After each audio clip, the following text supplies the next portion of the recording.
ഓസ്ലർ ഒരു ഏകദേശം ഒരു 1.5 വർഷം മുമ്പ് മിഥുൻ മാനുവൽ എൻ്റെ അടുത്ത് ചോദിച്ചു, എനിക്കൊരു കഥ പറയണമെന്ന് ചോദിച്ചു. ഞാൻ പറഞ്ഞു, മിഥുൻ, ഞാനങ്ങനെ അധികം ഇപ്പോൾ മലയാള സിനിമ അധികം ചെയ്യുന്നില്ല. ആകെ ഈ 3-4 വർഷത്തെ ഗ്യാപ്പിൽ ചെയ്ത് സത്യേട്ടൻ്റെ ഒരേ ഒരു സിനിമ മാത്രമാണ്, മകൾ എന്നുള്ള സിനിമയാണ്. ഞാനായിട്ട് എടുത്ത തീരുമാനമാണ്, വേറൊന്നും കൊണ്ടില്ല. എപ്പോഴെങ്കിലും അങ്ങനെ ഒരു സ്പാർക്ക് തോന്നുന്നൊരു നല്ല പ്രോജക്റ്റ് വരികയാണെങ്കിൽ ചെയ്യുക, അല്ലെങ്കിൽ വിട്ടേക്കാം.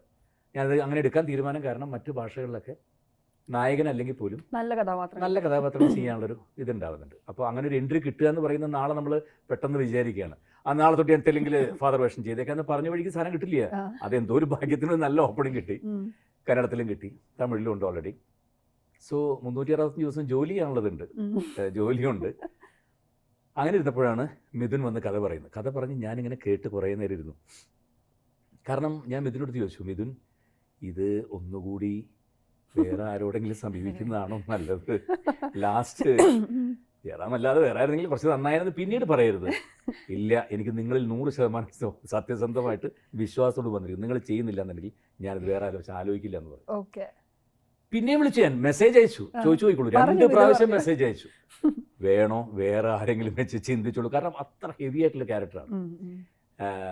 2 ഡിഫറെൻറ്റ് ലുക്കിൽ ചെയ്യണം. ഒന്ന് വന്നിട്ട് അയാളുടെ ജീവിതത്തിൽ ഉണ്ടായിട്ടുള്ള ഒരു വലിയ ഒരു ഡിസാസ്റ്റർ, എന്താ പറയാൻ പറ്റില്ല, ഒരാളുടെ ജീവിതത്തിലും ഉണ്ടാവാതിരിക്കട്ടെ, അങ്ങനെ ഉണ്ടായിട്ട് അയാൾക്ക് നഷ്ടപ്പെട്ട വേദനകളോടുകൂടി ജീവിക്കുന്നൊരു മനുഷ്യനാണ്. അപ്പോൾ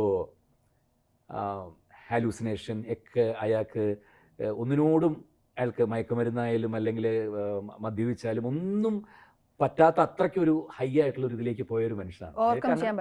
അങ്ങനത്തെ ഒരു നല്ല യങ്ങായിട്ടുള്ളൊരു ഇതുമുണ്ട്. 2 ഗെറ്റപ്പിൽ ചെയ്യണം. ആദ്യം മറ്റേ ഗെറ്റപ്പ് വേണം, അതിനുശേഷം ഇത് ചെയ്യണം, പിന്നെ ഞാൻ മെസ്സേജ്, ഞാൻ വേണോ വേറെ ആളെ ആലോചിച്ചാൽ പോരെ. അങ്ങനെ എത്തിപ്പെട്ടതാണ് എബ്രഹാം ഓസ്ലർ. ഒരു വർഷത്തോളം എൻ്റെ മനസ്സിലുണ്ടായിരുന്നു. ഞാൻ പറഞ്ഞു, മിഥുൻ, ഞാൻ ഓരോ ഡയറക്ടറെ അടുത്ത് ചെല്ലുമ്പോഴും, ഇപ്പോൾ സത്യേട്ടൻ്റെ അടുത്ത് ഫാമിലി പടങ്ങളിൽ ചെല്ലുമ്പോൾ സത്യേട്ടൻ പറയുന്ന രീതിയിൽ ഞാൻ അഭിനയിക്കാറുണ്ട്.